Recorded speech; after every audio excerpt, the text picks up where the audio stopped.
Hello everybody, it's Sean from Shenanigans. Holly and I have been talking lately about putting together a video to show you how to re-oil your organizer.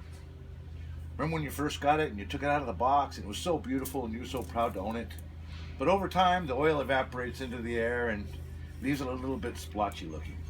So today I thought we'd put together a short little video and show you how to go ahead and re-oil your organizer and make it like new again. This is Holly's. It's about probably about 8 or 9 months old. It's in pretty desperate need, like some of them out there I'm sure are, of a re-oil. So a couple things you'll need.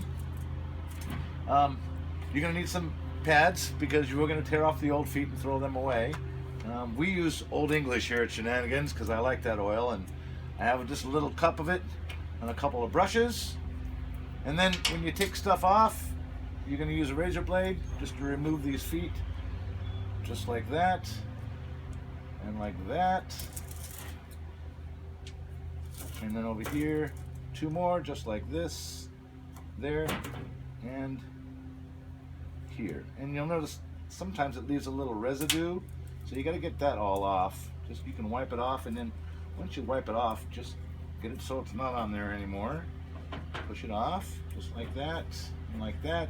And then take a little piece of sandpaper. This is 100 grade, and just touch it there real quick to make sure that you got a little good spot there, and there's no stuff that the oil won't stick to, because you want the oil to stick to it just like it did the first time. Okay. So now this is prepared and ready to be re-oiled. It's not a complex task. Anybody can do it. Ready?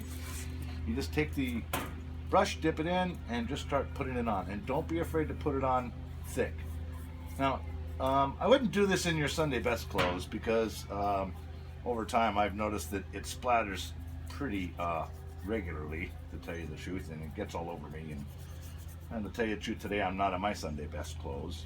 I kind of do the tops first, and I put plenty on it so that it runs down the holes, and then I flip it over and do the bottom side of the tops, and that allows the oil to run back through the other way, just like that, right?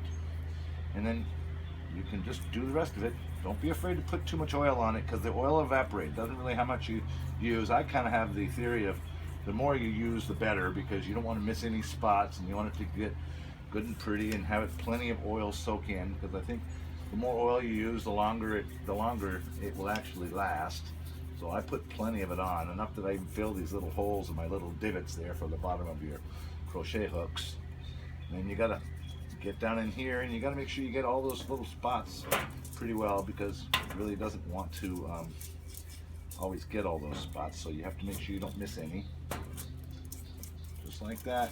Just, as you can see, I'm just slopping it on pretty thick, just like that, and turn it over and do the back side of it. Be sure to do our name so it's real pretty, because we'd like to have that showing off. Everybody can see that. Okay, and the last thing I do after I do these up is I double check the holes. Now I'm looking in the holes and I can see that some of the oil didn't get down to it, so I use a little brush and just swirl it around in there and make sure I get plenty of oil down in there, and fill out those little dry spots in there. We don't want to have any dry spots. You want to get everything good and oiled. This is probably something you have to do, I don't know, probably about twice a year, but when we're all finished, it's going to look very much like the day you took it out of the box. Don't forget to get it down in here. There you go. Now, last but not least, let's do the legs on it. First the outside, then the inside, and then this side, like that, and voila. Now, it will take about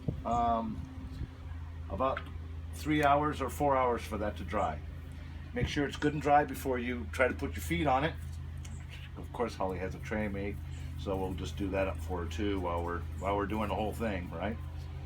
It takes about 3 or 4 hours to dry. Make sure it's good and dry. Let it evaporate and soak into the wood and get in there good and tight, because the longer it soaks in, I think the longer your finish will last for you. And that's a good example. And now you can see how these things look compared to how we started. Not too complex, pretty easy. Like I said, oil it up like that, wait about 3 hours, and you're good to go. Put new feet on it, and voila, your organizer is just like new again. Thanks everybody, appreciate you watching our videos and supporting our shop.